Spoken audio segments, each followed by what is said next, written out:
네, 오늘 함께해 주실 두 분입니다. 이종훈 시사평론가, 최진봉 성공회대 교수 나오셨습니다. 안녕하세요. 안녕하세요. 어서 오십시오.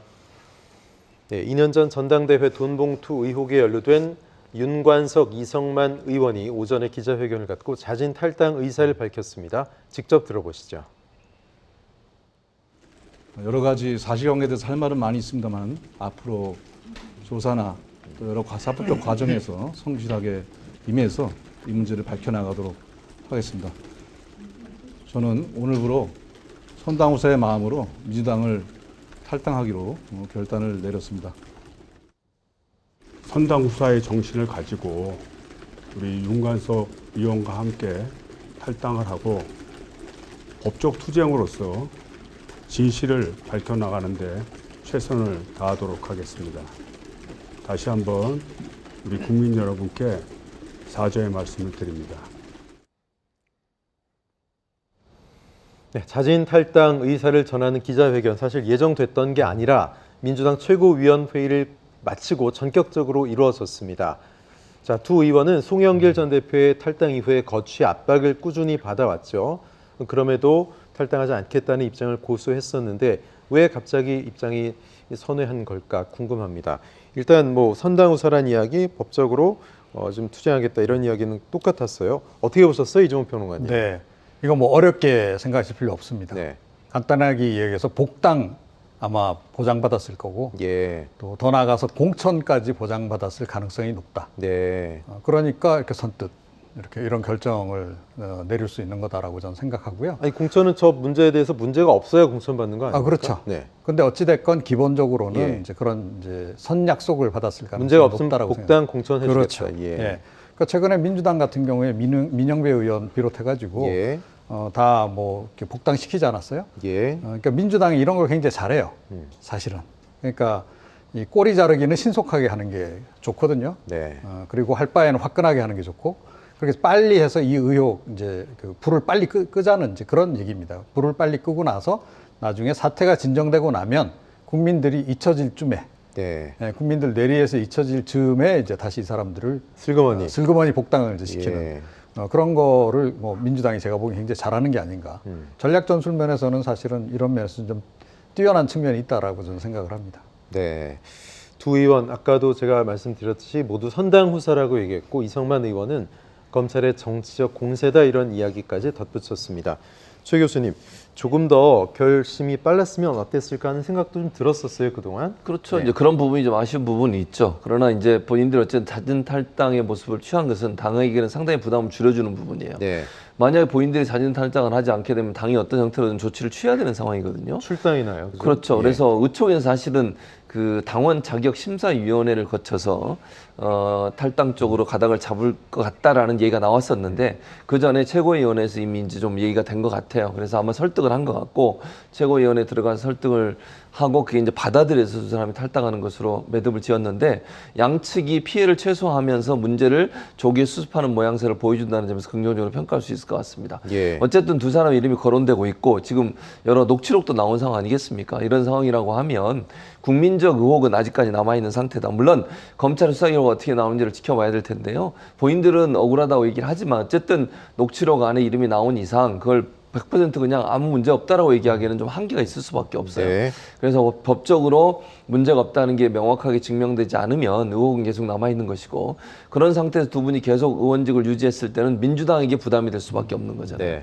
탈당을 했다고 하는 것은 민주당의 부담을 줄여준다는 측면에서 저는 잘한 선택이라고 생각을 하고 또 이게 당에서 결정하는 것보다 본인들이 자진해 탈당을 해주면 당은 부담이 줄어드는 거잖아요. 그만큼. 그런 점에서 아마 최고위원회에 설득을 한 것 같고 그 최고위원회의 설득을 듣고 그걸 수용한 그런 모양새를 보이지 않았나 이렇게 생각을 네, 합니다. 이종훈 평론가님 말씀까지는 어떻게 보셨어요? 뭐 공천 약속 또는 복당 약속 이 정도까지는? 그러니까 보십니까? 저는 공천 약속까지는 했을 네. 거라고 보지 않고요. 예. 그러니까 복당 약속은 이렇게 했겠죠. 만약에 네. 문제가 없으면 언제든지 우리는 받아줄 그건 거다. 그럴 수 있겠죠. 그렇죠. 그러니까 예. 저는 그건 충분히 가능하다고 생각해요. 그러니까 네. 정말 검찰의 수사 결과 재판까지 다 지켜봤는데 아무 문제가 없다. 그럼 우리는 당연히 복당시킨다. 그렇게 약속은 했을 거라고 보고요. 네. 공천은 제가 볼 때 좀 어렵지 않겠나. 개인적인 생각입니다. 물론. 예. 물론 그 전에 수사가 진행돼서 완전히 끝날지도 모를 것 같고요. 네. 수사가 어떻게 진행되느냐 또 수사가 끝났다고 해서 모든 게 끝나는 게 아니잖아요. 검찰 입장에서 예컨대 두 사람이 문제가 있다라고 검찰 수사 결과를 발표한다고 생각을 해보세요. 네. 그런 분을 공천을 줄 수는 없는 거 아니겠어요. 예. 그래서 제가 볼 때는 약간 좀 어려움이 있지 않나 개인적으로 그렇게 생각을 하는데 뭐 그 전에 어떻게 법적인 처벌이나 법적인 어떤 수사나 아니면 재판이 진행될지 좀 지켜봐야 될 것 같습니다. 또 검찰 수사가 길어질 수도 있는 거 아니겠습니까? 그럴 수 그렇죠? 있죠. 충분히 가능하고요. 네. 그러니까 이 민주당이 약간 의심을 하는 부분은 뭐냐면 이 사안을 총선 때까지 좀 끌고 가려고 하는 거 아니냐 네. 이런 얘기까지 나오고 있어서 예. 그런 부분들까지 예컨대 지금 송영길 전 대표 관련해서는 단순히 동봉투 문제뿐만 아니라 먹고 사는 문제 연구소라고 하는 연구소 문제까지 지금 같이 얘기가 되고 있어서 이 사안이 총선 때까지도 계속 갈 수 있는 그렇게 아마 시도하려는 의도가 있지 않나 그렇게 지금 의혹의 눈초리를 보내고 있는 거죠. 네, 윤관석, 이성만 두 의원이 자진 탈당 의사를 밝힌 데 대해서 이재명 민주당 대표도 입장을 밝혔습니다. 직접 들어보시죠. 윤관석, 이성만 의원 자진 탈당했는데 이분이 직접 선택하신 게 맞을까요? 본인들이 결단하신 겁니다. 수권 탈당 관련해서는 받아들이고 다른 입장도 있으셨는데 우리 태영호 의원의 그 녹취 문제는 어떻게 돼갑니까? 그 명백한 범죄 행위로 보이시던데. 그럼 검찰 수사가 진행된 다음에 탈당을 해야 된다는 의견도 있었는데요. 잠깐만 여기 내려가시겠습니다. 태영호 사건을 검찰이 수사를 한다고 해요? 원래 의무적 수사 사항이라고 하던데. 네, 고맙습니다. 네, 일단 두 의원의 탈당을 본인들의 결단이라고 이재명 대표 선을 그었고 또 역시 마찬가지로 국민의힘 태영호 의원을 거론하면서 기자들은 두 의원에 대해서 물어봤는데 태영호 의원을 소환하면서 어떻게 됐느냐?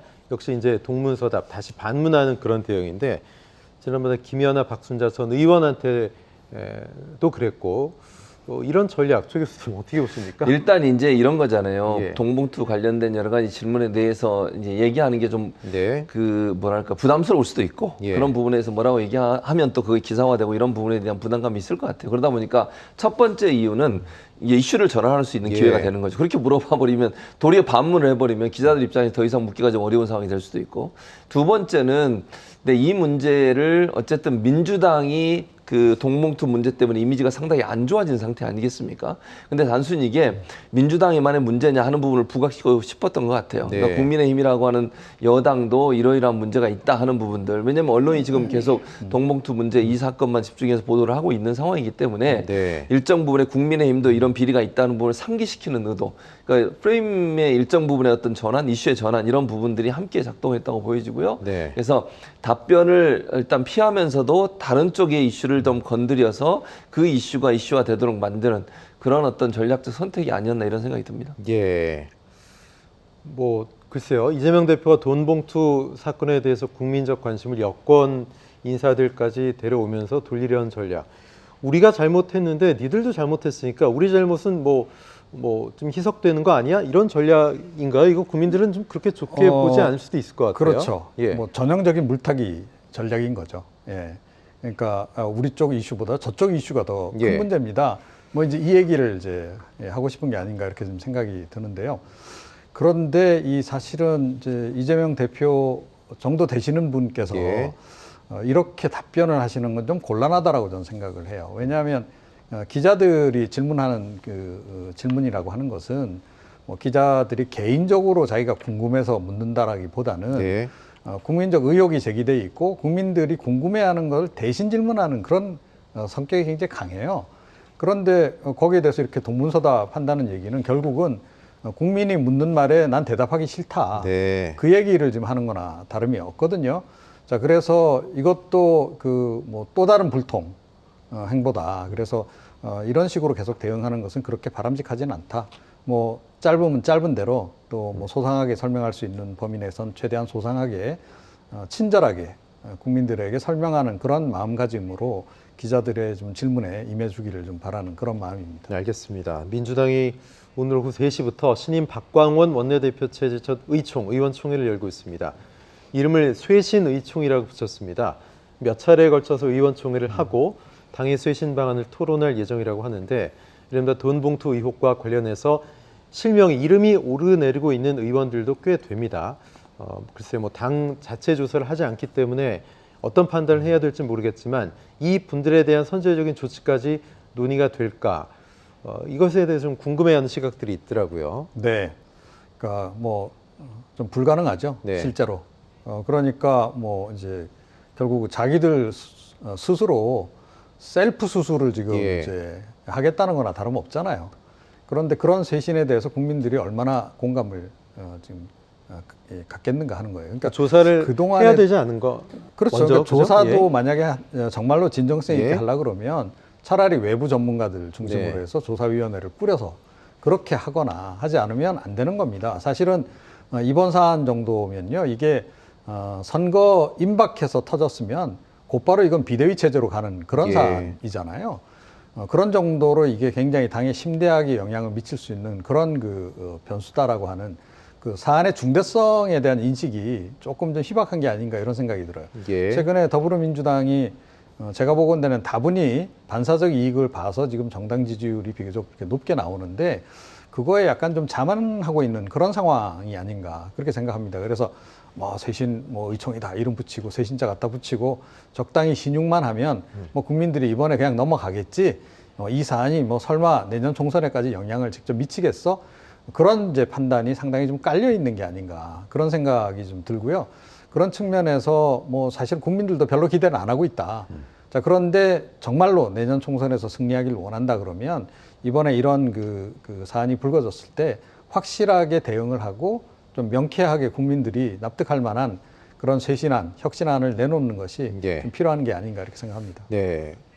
예전에 그 대선 자금 의혹 터졌을 때 한나라당 천막 당사 가고 비대위 체제로 바로 갔었죠. 그래서 박근혜 비대위원장이 선거 이겼었는데 글쎄요. 어떻게 민주당이 대응하느냐에 따라서 내년 총선에 있어서 민주당이 상당히 중요한 기로에 선 게 아닌가 그런 생각도 들고 일각에서는 뭐 돈봉투 의혹 재발 방지책으로 뭐 대의원제 폐지해야 된다 이런 얘기하고 있는데 사실 이게 좀 일시적으로 언발의 오줌 누기성 대책 그냥 끌고 오는 거 아닙니까? 어떻게 보세요? 그러니까 저는 조금 이게 제 개인적인 생각이에요. 네. 이거는 그 전제를 말씀을 드리면 돈봉투 관련된 연관된 분들 다 공천 안 하겠다고 저는 선언해야 한다고 생각해요. 네. 왜냐하면 이게 그냥 단순히 하나의 사건으로 끝나는 문제는 아니거든요. 국민들이 볼 때 민주당이 갖고 있던 어떤 뭐랄까 신뢰 또는 기대감 이런 부분들이 많은 부분 상처를 입었잖아요. 예. 이게 뭐 돈이 많고 적고의 문제가 아니고 관리의 문제가 아니잖아요. 이거는 국민들의 관점에서 맞지 않는 거예요. 그러면 저는 뭐 그 반발이 있더라도 어떤 형태로든 검찰 조사든 어떤 조사에서 돈봉투 연관된 사람들로 인식되는 분들에 대해서는 저는 공천 과정이 있을 때 예. 다 불이익을 주겠다라고 선언하는 게 저는 필요하다고 봐요. 그렇게 끊고 가지 않으면 이 문제가 계속 발목을 잡을 수밖에 없어요. 네. 공천 갈 때까지 계속 문제가 안 되겠습니까? 그래서 저는 이 부분에 대해서 뭔가 당이 좀 강력하게 쇄신 의지를 보여주는 모습이 필요하다고 개인적으로 생각을 하고요. 그런 점에서는 온정주의가 있어서는 안 된다. 물론 여러 반발이 있을 수 있겠죠. 그럼에도 불구하고 그 정도의 어떤 쇄신의 모습을 보여주지 않으면 국민들이 민주당에 대해 신뢰하는 모습을 다시 회복하기가 좀 어려울 수 있다. 네. 조금 더 강하게 쇄신하는 모습을 보여주는 게 필요하다고 저는 개인적으로 생각합니다. 예.